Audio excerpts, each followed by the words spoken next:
Nico and John, lovely to see you again. It must be, 2 months since you formally launched, I guess, the business. That's Confab. Yeah. So firstly, how's that experience been, and what have you found so far in your journey? Well, we're truly, yes, we truly started in a very, very different atmosphere.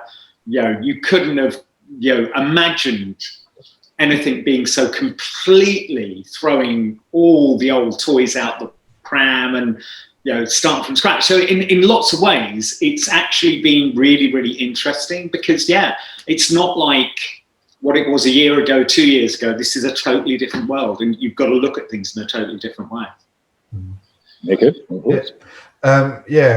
Thanks for the opportunity. Yes, it has been 2 months, but a really, really interesting 2 months. And we, after doing the original interview and then it going out on LinkedIn, we've been really, really happy and grateful that we've actually gained our first client, which has been really, really positive for us as a business. And as John said, launching the business in I wouldn't say a very difficult time, a very strange time, was good for us because we both needed to push forward with our careers and start developing our business and what we wanted to do in the future. And through that process, as I said, gained our first client. And what that has helped us do is actually just really get more involved in what's happening out in the market and having conversations not only with clients but caterers as well, and getting different points of view and seeing what their view is on what's happening currently, but also what they think will happen in the future. So it's been a fantastic 2 months, actually. Yeah, that's good. So what are you seeing? I think what you're seeing is a lot of people are. It is that thing of rethinking it, and the thing that I love about this industry is that we've always been fleet of foot. It's always been, okay, this is happening, change. Look at this, change. Not spend months cogitating about what we're going to do. We've just actually got to make it happen now. And you're seeing that coming out from people. And it's really refreshing. And that to me reminds me of why I love this business, because we don't hang about. It's like, this has happened, fine, change. That was what was going on then. Now we've got to look at something completely different, come at it with a completely different approach. And I think you're starting to see that with people, with clients, but also with contractors. People are starting to think, okay, what now? How? Forget about last year, 5 years ago, what worked? Totally different ballgame. And it's really interesting and exciting seeing that happening. I think I agree very much with John, and I think while as an industry we are very fleet of foot, and I think more and more clients are looking at and going, actually we need to do something. What I have actually noticed is that there is a realization that we have got time. I don't think people are rushing into crazy decisions about what catering will look like in the future. What they are doing, and what we've certainly experienced, is actually what do we have now, and how do we make it better as a result of what's happened, and what does that look like moving forward? And even where clients have gone, oh, we need to do something, we've kind of said, actually just slow it down, because let's understand let's take it back down to the basics. What does catering mean to you? What does it mean to your organization? What did it deliver in the past? But what does that look like in the future? And you've got the time now to really assess that, and therefore make decisions about coming outside and being out of the other side of it and being better. And I think, even listening to some of the stuff that was going on yesterday, it's about how we become better, how we do it better, how the service becomes better, how the offer becomes better. And I think that will be the positive that comes out of this whole situation. I mean, it's been an incredibly harsh time, hasn't it, on heritage sites particularly, and the venues, because you've taken business away from probably March this year, probably to best March next year. Yeah. And that is hard. I mean, there's no two ways about it. How are you seeing they are thinking differently? Are you seeing signs they're beginning to think differently and actually redevelop their services? Yeah, I think clients are willing to look at scenarios that, again, a year ago, they wouldn't have considered. But because for a lot of the heritage sites, for a lot of the commercial sites, museums, art galleries, clubs and so on, they've suddenly gone from a steady income coming in to, well, we've got to keep the services going, but we don't have the people coming into us. So what do we do now? How do we manage that? And you're getting, from a lot of the contractors, you're seeing them trying to work out a way of dealing with that, because normally, they're in a museum, they're running a cafe, they're running events, and it's making money and they're paying to be there and whatever. All of a sudden, that whole model has just changed. And it's like, okay, how do we deal with this? What can we do? And that can be looking at the contractors who are really have got a very, very different model, to talking to clients about, well, maybe for a limited time, you bring it back in-house and run it until you get to a stage where at the other end of all this, things start changing, and you can then decide what you want to do. That's the really interesting question, because we've had 2 conversations this week about clients saying, should we go in-house? And actually their view is that, talking to their colleagues, that actually there is a movement going in-house again. Do you think that's, are you seeing that too?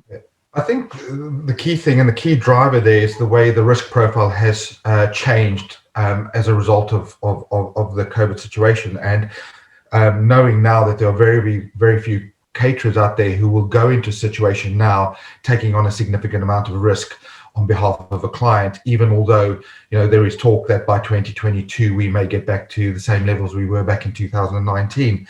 So the whole relationship between the caterer and the client is shifting, and it's becoming far more about the relationship and then shaping an offer that can move that forward and that can result in something better in the future.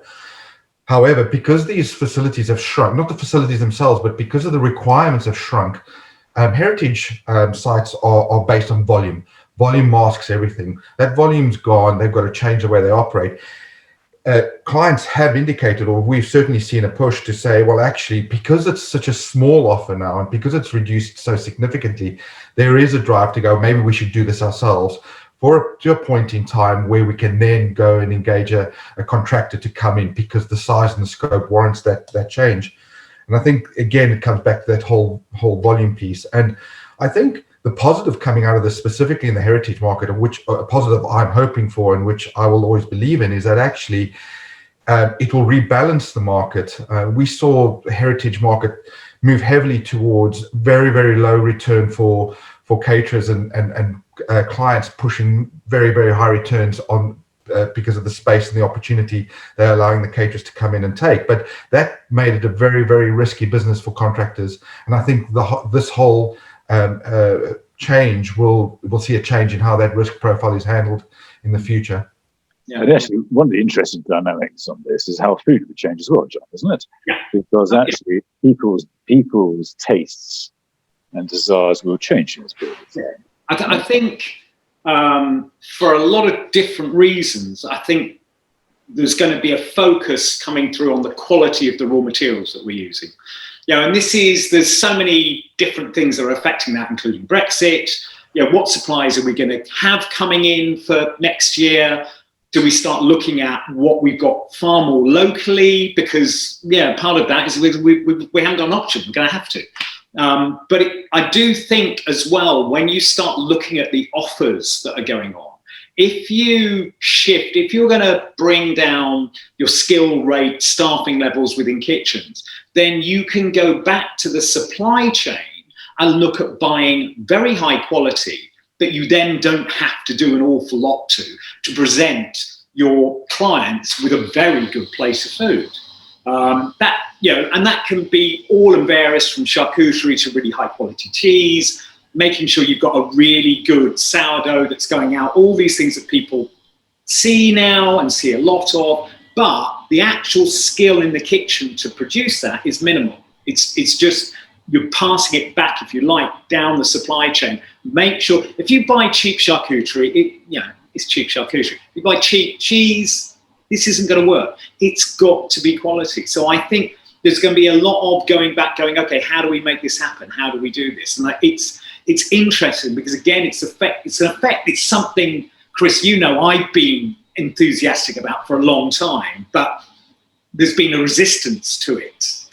Whereas now I think it is going to start coming through for lots of different reasons. And some of it is, trying to get your base staffing costs down. Look, there's a whole range of questions on this, isn't there, John? Number one, what's going to happen to the quality chefs? Yeah. The ones you're saying are going to be lost, where they're going to migrate to? So that's the first question. Second question is, on your basis, the delivered-in model will grow? Question mark. Yeah. Or is it the third piece that actually the demand will be for great produce? Actually, the suppliers will become a delivered-in model or competitive delivered-in model? I think it's going to be a bit of everything. And I think this is the thing that's quite exciting at the moment, forwarding how these various operations are going. And it's being driven, again, by, as I said, what was happening a year ago, forget that. What's happening now? What can we do? How can we deliver really good food to our people? Forget everything else, just how can we deliver them? Now, there will always be room for the high quality, skilled staff within that system. And I think you're going to find people are taking totally different directions in their careers to try and find out, okay, I can't work, let's say I can't work with Gordon Ramsay anymore. I'm going to look at a totally different part of the industry. And they're going to bring those skills are going to start matching and crossing and coming over. I mean, you're seeing that happening literally right now. And that skill set from the 2-3-star Michelin restaurant is going into some sort of hole in the wall in Hackney Wick, where you've got a bunch of guys going, okay, we've got to make a living. Let's what are we going to do? But they're bringing those disciplines into that project. That is really interesting. Yeah, no, I think that's actually quite exciting. Nico, your thoughts on this? I think it's twofold, and I heard something really, really interesting this week when speaking to one of the contractors, was that they have seen that some of the chefs, because of the redundancies that have been made and the chefs that have lost their jobs, have moved out into other industries outside of catering. And actually, having spoken to them, said, well, actually, I'm working in another industry where I'm working really good hours. I get home to see my family. I'm being paid as well, or maybe a little bit more. I can't see myself coming back to chefing. So I think there could be a scenario where actually we lose some really good, talented people. And that is a shame. And I think we have to push to keep that talent within the industry. I think the delivering model is here to stay. And I think it offers a whole lot of opportunities with reference to how offers are structured and the staffing levels needed to deliver those, and the consistency that you can bring to the table as well. I think delivered in offers will always be challenged by logistics and how it can be delivered and how it can be done effectively. So I think companies who are looking to do that and grow in that area will need to face those challenges as they grow. But I think for me, most of all about food is, as with any catering facility, when we're not challenged, those facilities grow, the offers grow, we add. Very often we don't step back and say, actually, what does this offer need to look like? Is it the right offer? Has it grown too big? And I think this opportunity now, as John said, looking at local produce, looking at how we deliver food, is also the opportunity to step back and say, well, actually, and in the heritage market as well, why is this offer that big? Why have we got so many deliveries? Why is there so much wastage? How do we actually ensure that we come out better, as I said earlier, with an offer that is relevant to our customer base and one that is as streamlined and efficient as possible? Okay, so let's fast forward to 2021. Let's fast forward to past the pandemic, because I think we're all getting bored talking about the pandemic. Yeah. How's life going to look? How do you see next year, the second part of next year? I think all this that is happening now is going to have a long-term effect. I think once people start seeing that actually there is a different way of delivering this, I think they'll get into it. And I think part of that will be, bizarrely, which is, you'd said this 10 years ago, I think people laughed at you, but I think there is going to be a resurgence of self-op within B&I and within the other parts of the industry. Because I think where people are looking at, okay, I wouldn't have looked at this a year ago, I'm now going to seriously look at it now, and they do it. Once they actually, some of them are going to start seeing that actually got a lot more control, I understand what's coming in through the door, I can talk to a supplier and say, I really like this, not, well, this is what I'm being provided with, this is what I've got to use. I think you'll get a lot of people I think there's going to be quite a push to go back for some of those operations to stay long-term self-op, which again, I think is a healthy thing within the market. I think contractors need to be pushed, need to sort of understand what's going to happen. I think anybody who's got a CPU at the moment should really focus. They've tended to be used to keep the cost level down. And I think now, as Nico was saying, people have got to start using them to actually maximize their standards and understand that, okay, if I get this made at CPU, it's a very high standard, I ship it out right, I get the logistics right, I will end with a very high quality product at the end user end. And again, from clients' perspectives, they're looking at a much smaller footprint, they're looking at a much smaller cost within their operation. But it's this old thing. Most CPUs have within the B&I market been used really to push costs down and quality, yeah, whatever. Whereas now, I really think they've got to start looking at the quality and getting the quality really good, which you can do with CPUs. You know, look at the restaurant chains that are using those and they're getting a very good quality. You know, if you look at the Ivy, you know, they're getting a good quality. Okay, it's not, you know, the be all and end all, but it is a good quality coming out of that CPU operation. And I think everybody's got to learn from what's actually happening and what's going on. Okay, I'll come back to that, John, in a second. I think it does certainly depend on the subsectors, and picking up on John's first point about clients taking their operations in-house and what the future looks like in 2021. I think it depends on the subsector. I think when you talk about the heritage market where it's a service environment and they tend to employ people from a service background, I think there's opportunity to take catering in-house for specific reasons because they can get the right people employed in those spaces. In the corporate market in London, it's not very often that they'd employ somebody in a facilities position that was an ex-hotelier or was delivering a service, a catering service in a catering service environment. So I think it depends on the subsectors that we're in and how that will work. I think I agree with John. CPUs are a very interesting dynamic. A lot of caterers created CPUs as events kitchen. Now, as a subsector, the events industry is in a very, very difficult place, and it's how quickly those contractors can convert what were events kitchens into proper CPUs that can deliver good quality product out at a reasonable price because of the cost base associated with that. So I think in 2021, yes, CPUs properly set up will help clients deliver an offer to their staff, to their customers, to their visitors that is far more efficient, better quality, consistent. I do think that looking at next year, 2021, moving into 2022, it's going to be all about will clients have taken the opportunity now to review what catering means to them, what it means to their visitors, their environment, and therefore looked to shape that in a better way and not simply just restart and move back to what they were doing. I mean, that's the interesting thing, because I find clients are feeding back. That's exactly what they're doing, is reviewing their food service offer. And you've obviously said you won your first piece of business. Congratulations on that. Which sector is that in, can I ask? Well, yeah, I mean, I can tell you who it is. We've been fortunate to work with the Royal Overseas League. They're a private members club. And again, really, really interesting opportunity because they are looking at what their offer to their members looks like moving forward, specifically still in the latter part of this year and 2021, because actually coming out of that, what does membership look like? How are people going to navigate their spaces?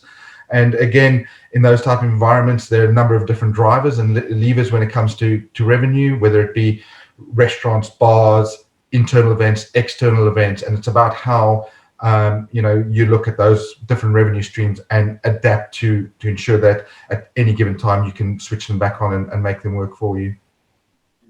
So I think the external event business for those operations, I think that could take a bit longer to start coming back on stream because everybody's just cancelled everything.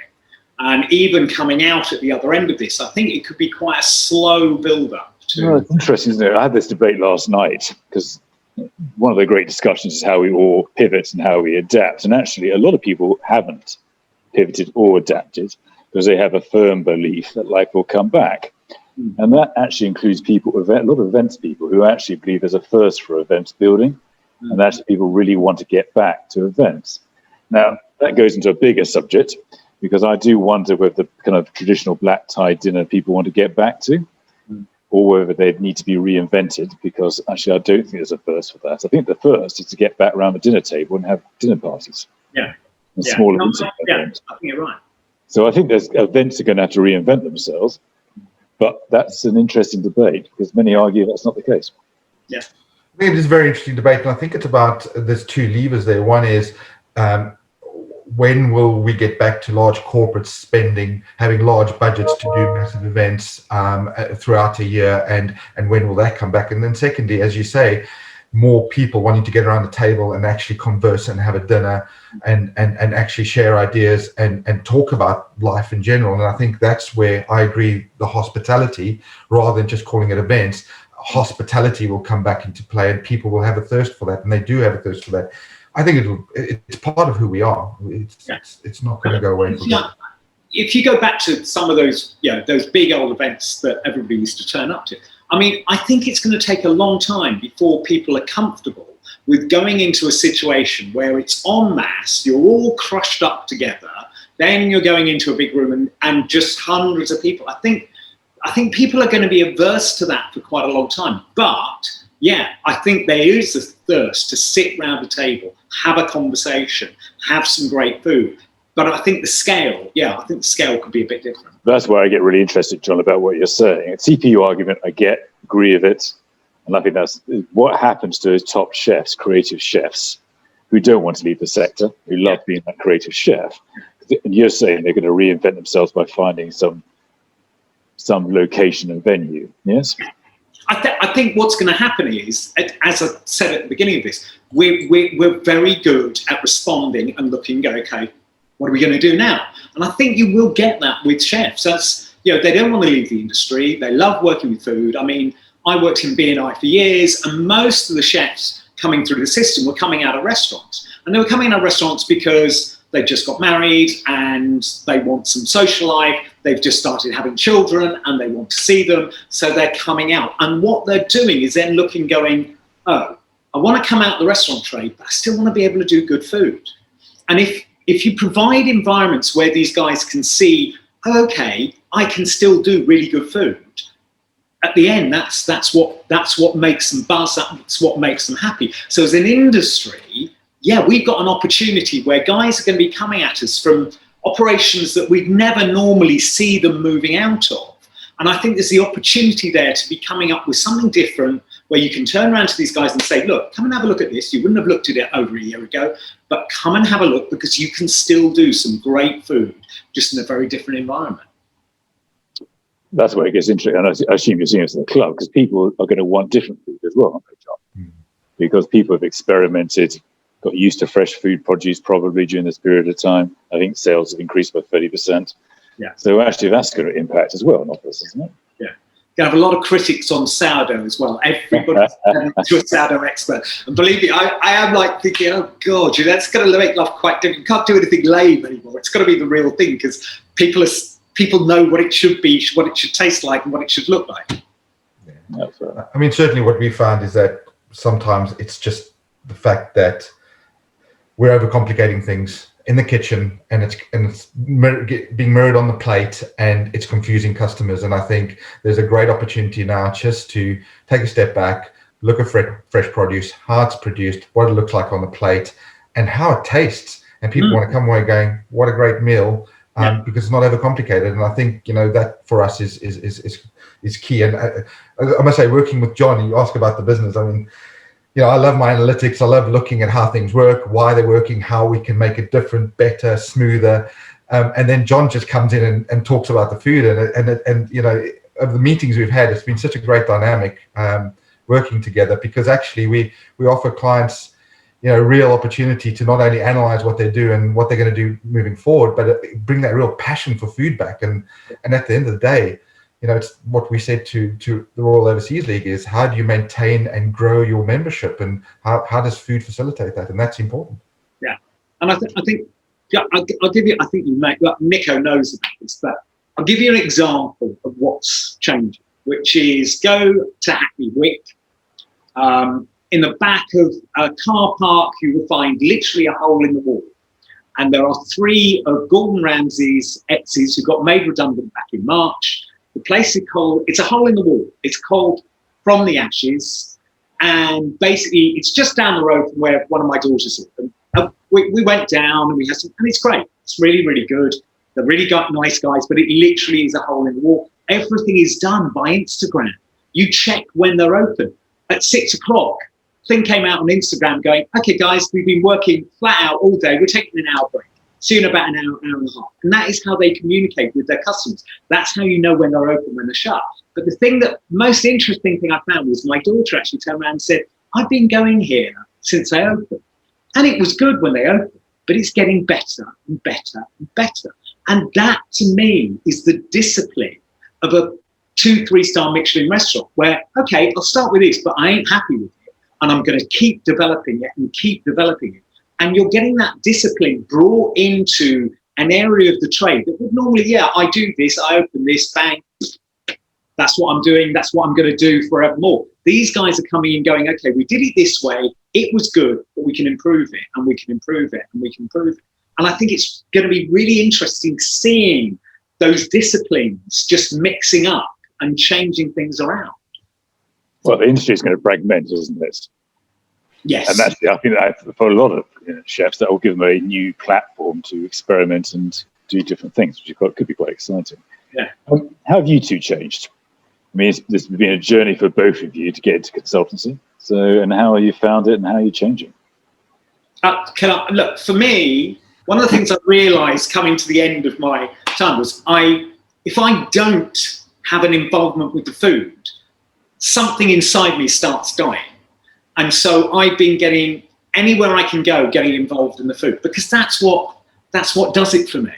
And I think I kind of started forgetting that, and now I've revitalized that and talking to clients and sort of getting them to understand what food can do for them and what food can do for their business. For me, is really exciting. So that's my biggest change, is get back to the food, and it's a really exciting time within that whole area. Nico? For me, it's been really exciting because actually, there's 2 things. One is having come out of working for a contract caterer for a number of years, being able to take a step back for a while, then going back into it is, we've been at the coalface very recently, and it's surprising how much knowledge and experience we can impart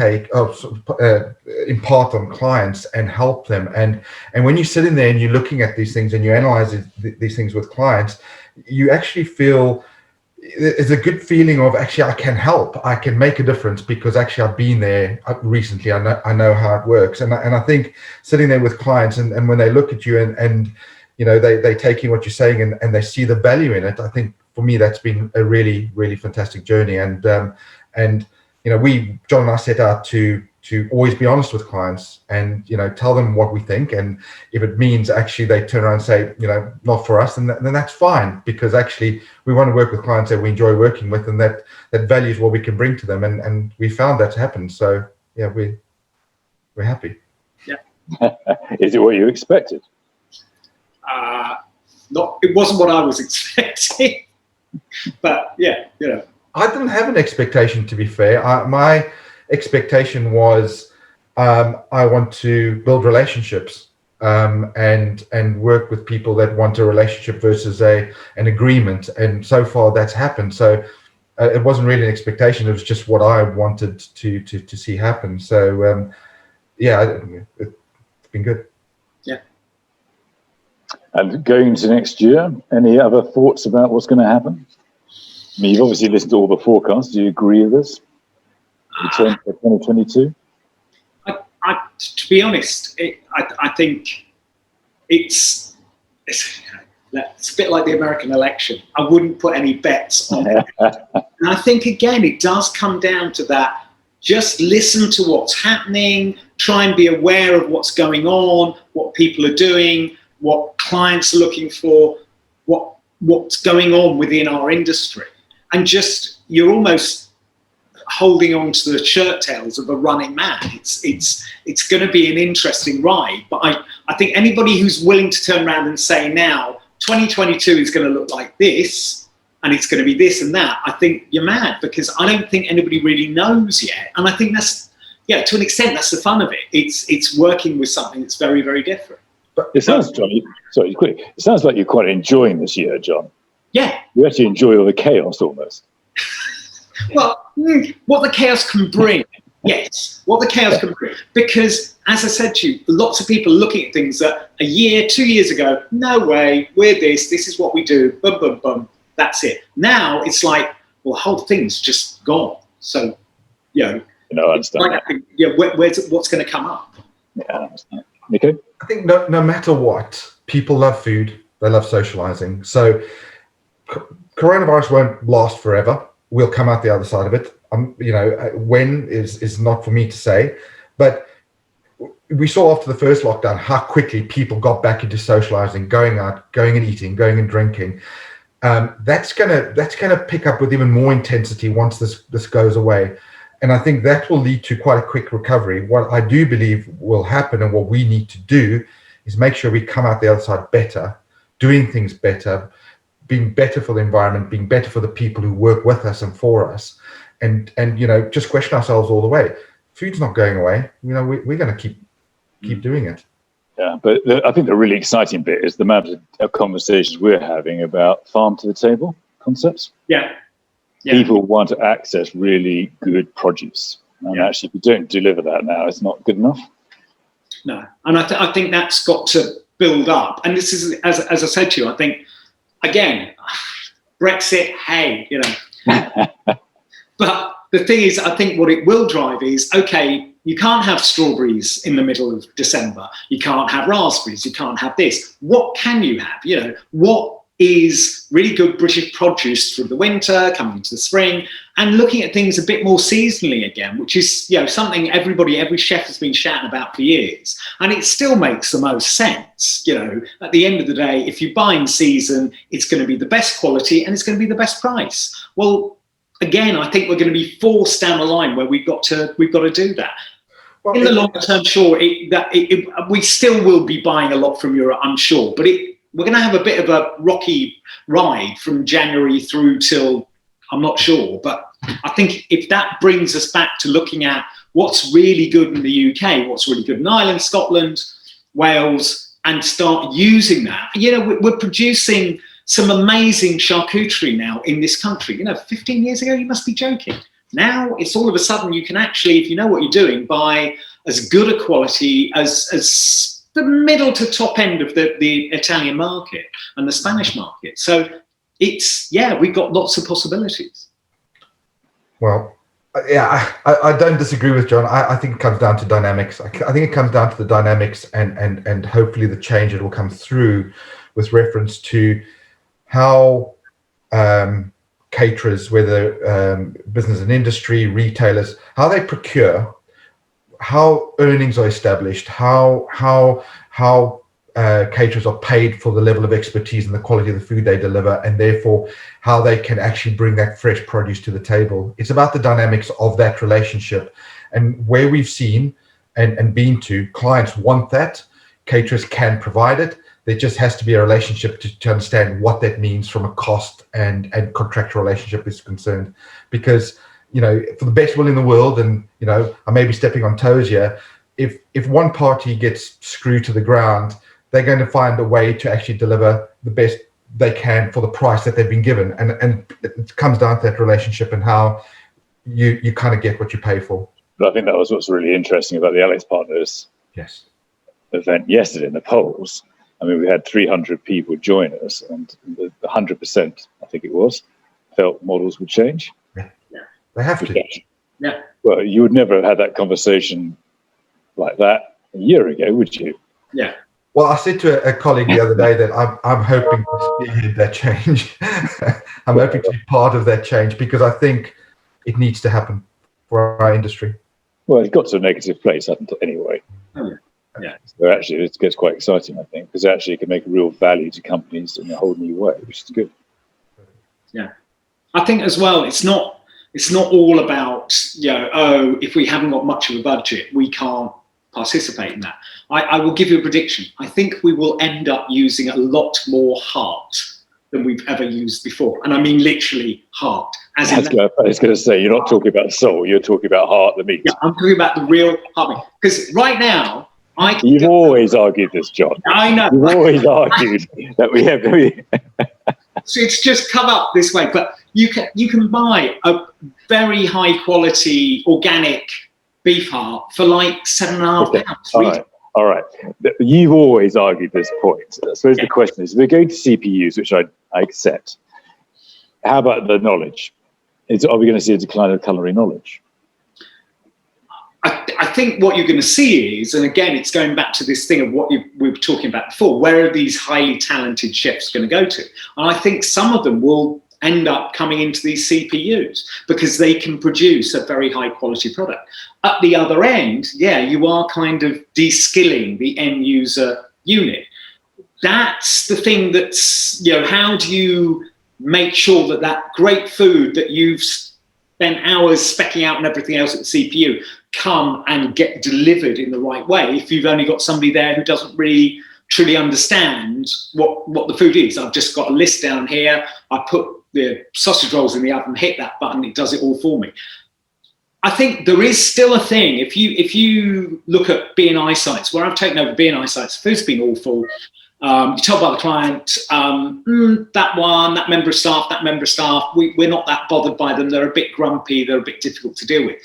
If you change things for them and suddenly they're putting out good quality food, it's a lot more interesting putting something out that you look at and going, that is really good, rather than, oh my God, I'm embarrassed that I'm actually putting this out. So I think, I do still think that can work, but it's got to be managed. The system's got to be managed. Nico, final words?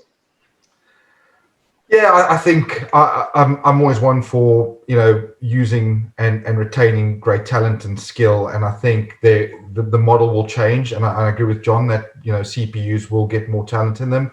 And I think somebody was talking to the other day said, if in a Michelin star restaurant, if you're a commis chef or whatever, you're following such a rigorous script of what to do that actually how creative are you being. So the creativity comes when they're planning the menu and when they're planning how it's going to look and be produced. And I think there's opportunity in CPUs to do that and involve teams in what that looks like and how it's produced, and you can get the creativity there. And there's a lot to be said for a chef being able to hand over a consistently good plate of food and feel happy about it, which will also help. So final words, I think we're in an interesting time, and I think it's a good time because I think what's going to come out the other end is better. So has John got you cooking with heart? No. We're getting there. It's an education. Look, I'm open to anything. I believe in furthering your mind and education. So one day when... Well, in fairness, it has always been one of the pleasures of going out for dinner with John. It's always an education. Yes. I haven't had the privilege yet, unfortunately, given... All right. There'll be something to come then. It's good to come. Look, thank you for both of you for your time today. It's been great chatting to you, and look forward to carrying on this conversation. Thank you for giving us the opportunity and giving us the platform to kind of get our message out as well. Yeah, that's great. Thank you. All right. Thank you. Cheers.